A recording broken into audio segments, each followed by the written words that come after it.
तर नमस्कार मित्रांनो, स्वागत आहे तुमचं आपल्या या छोट्याशा व्हिडिओमध्ये. तर मित्रांनो, व्हिडिओला स्किप न करता बघा, कारण आज आपण पाहणार आहोत की फार्मर आयडी काय आहे आणि फार्मर आयडीचे फायदे काय आहे, हे आज आपण पाहून घेणार आहोत. यामुळे व्हिडिओला शेवटपर्यंत पहा. आणि मित्रांनो, जर तुम्हाला हा व्हिडिओ आवडला तर व्हिडिओला एक लाईक आणि चॅनलला सबस्क्राईब करायला अजिबात विसरू नका. आणि मित्रांनो, जर तुम्हाला माहीत असेल की फार्मर आयडीचे फायदे काय आहेत, तर तुम्ही मला कमेंट करून नक्की सांगू शकता. तर चला व्हिडिओला सुरुवात करूया. आणि मित्रांनो, तुम्हाला मी त्याबद्दल आलेला GR पण दाखवणार आहेत. यामुळे व्हिडिओला शेवटपर्यंत पहा. आणि मित्रांनो, चला व्हिडिओला सुरुवात करूया. मित्रांनो, चला तुम्हाला मी त्याबद्दलचा GR दाखवतो. मित्रांनो, हे पहा येथे जाहीर सूचना.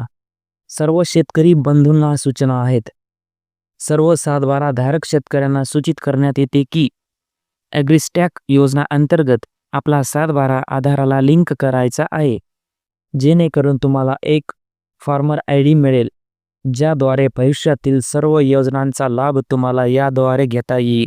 जर आपण आपला फार्मर आयडी बनविला नाही तर आपल्याला पीक विमा, पीक कर्ज, PM किसान व विविध पीक अनुदान याचा लाभ मिळणार नाही. त्यासाठी आपल्या जवळच्या संगणक परिचालक आपले सरकार सेवा केंद्र म्हणजेच महा ऑनलाईन CSC सेंटर कार्यालयात जाऊन आपला 7/12 लिंक करून घ्यावे व फार्मर आयडी बनवून घ्यावी. तर मित्रांनो, जर तुम्ही फार्मर आयडी काढला नाही तर तुम्हाला तुमचा पीक विमा पण मिळणार नाही आणि भरता पण येणार नाही.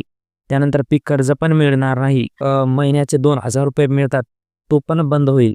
यामुळे तुम्हाला फार्मर आयडी काढणं ही खूप गरजेचे आहे.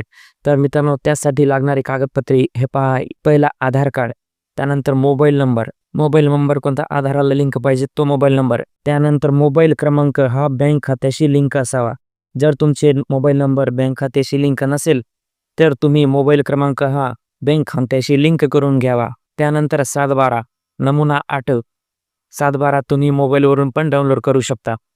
तर मित्रांनो, जर तुम्हाला माहीत नसेल की फार्मर आयडी कशी काढायची तर तुम्ही मला कमेंट करून नक्की सांगा. मी तुम्हाला फार्मर आयडी कशी काढायची याबद्दल तुम्हाला मी सांगेन. तर मला कमेंटमध्ये नक्की सांगा. तर भेटूया दुसऱ्या व्हिडिओमध्ये. तोपर्यंत जय हिंद.